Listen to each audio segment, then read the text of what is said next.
माँ बेटे के रिश्ते के बाद भाई बहन के जैसा रिश्ता ना तो बना है और ना ही कभी बनेगा।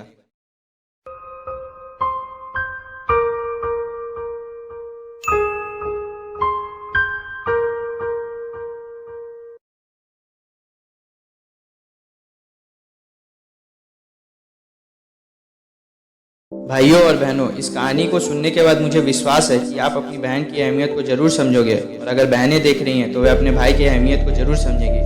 तो कहानी को पूरा सुने। तो चलिए स्टार्ट करते हैं। एक गांव में एक किसान, उसकी पत्नी, एक बेटा और एक बेटी रहते थे। एक दिन बेटी की इच्छा एक क्रीम खरीदने की हुई जिसकी कीमत 60 रुपए थी। उसने 50 रुपए तो धीरे धीरे जमा कर लिए थे, पर 10 रुपए अभी भी कम पड़ रहे थे। किसी को बिना बताए उसने पिता के जेब से 10 रुपए निकाल लिए। पिता को जब यह पता चला तो उन्होंने पूछा कि रुपए किसने निकाले, बताओ नहीं तो मैं दोनों को पीटूंगा। इतना सुनते ही बेटी डर गई और जवाब देने ही वाली थी, तब तक बगल से जवाब आया, पापा मैंने निकाले हैं आपके 10 रुपए। पिताजी ने उसकी पिटाई कर दी और आगे से ऐसा ना करने को कहा।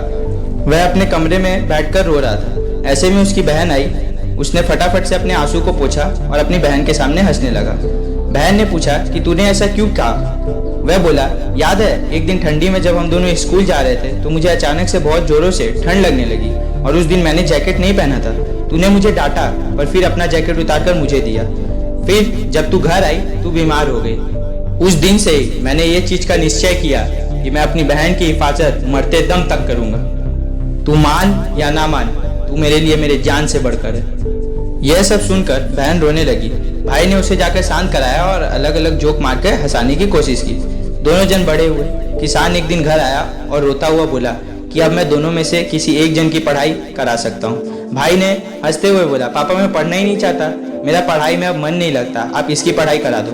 बहन ने बोला, नहीं मैं पढ़ाई करके क्या करूंगी, मेरी तो शादी हो जाएगी, तुझे तो माँ बाप का सहारा बनना है। अगले दिन जब किसान की आंख खुली तो उसने अपने बगल में एक चिट्ठी मिली जिसमें लिखा था, पिताजी मैं घर छोड़कर जा रहा हूँ, कुछ काम कर लूंगा और आपको पैसे भेज दिया करूंगा, मेरी बहन की पढ़ाई रुकनी नहीं चाहिए। पिताजी ने पैसे जुटाकर उसे हॉस्टल पढ़ने भेजा। वह एक दिन बैठकर पढ़ ही रही थी कि अचानक हॉस्टल का गेट कीपर आया और उसने कहा, आपके गाँव से कोई मिलने आया है। वह आई तो उसने देखा कि उसका भाई मिलने आया। बहन दौड़ते हुए गई और उससे लिपट गई और भावुक को रोने लगी।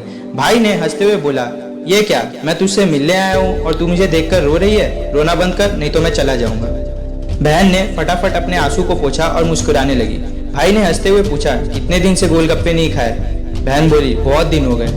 तो भाई ने बोला, चल खा कर आते हैं। बहन अपने हॉस्टल के प्रिंसिपल यानी वार्डन से परमिशन मांगने गई तो वार्डन ने कहा, हम ऐसे ही आपको किसी के साथ नहीं जाने दे सकते। बहन ने कहा, ये मेरा भाई है, पर फिर भी वार्डन ने मना कर दिया। बहन को निराश होता देख भाई ने कहा, अरे पगली निराश क्यों होती है, वार्डन की बात तो सही है, तू सोच अगर तू उसके जगह होती तो शायद तू भी यही करती। मेरी इच्छा तो तुझसे मिलने की थी बस, और मैंने मिल लिया, अब मैं चलता हूँ। भाई ने बस इतना कहा, जमकर पढ़ाई करियो, ये कहकर भाई चला गया। बहन ने जमकर मेहनत की और उसे एक अच्छी नौकरी भी मिल गई। बहन की शादी एक बड़े कंपनी के मालिक के साथ हुई। उसने भाई को मैनेजर का काम ऑफर किया पर उसने इनकार कर दिया। बहन ने नाराज होकर पूछा तो भाई ने बोला, मैं इस काबिल नहीं हूँ। भाई की शादी भी गांव की एक लड़की के साथ हो गई। उसकी शादी में किसी ने हंसते हुए पूछा कि आप सबसे ज्यादा किससे प्यार करते हो। उसने कहा, मैं अपनी बहन से सबसे ज्यादा प्यार करता हूँ। माँ बेटे के रिश्ते के बाद भाई बहन के जैसा रिश्ता ना तो बना है और ना ही कभी बनेगा, क्योंकि जब सब मदद करने के लिए मना कर देते हैं तो बहन मदद करने के लिए सबसे आगे खड़ी होती है। दोस्तों, मेरी कोई बहन नहीं, तभी शायद मैं इतनी अच्छी स्क्रिप्ट लिख पाया, पर जिनके पास भाई बहन है वो इनकी अहमियत को नहीं समझते।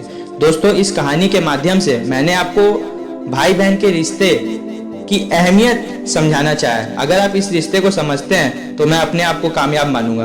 तो दोस्तों, आज के लिए इतना ही। जल्दी मुलाकात होगी एक नए जोश भरे वीडियो के साथ। तब तक के लिए जय हिंद।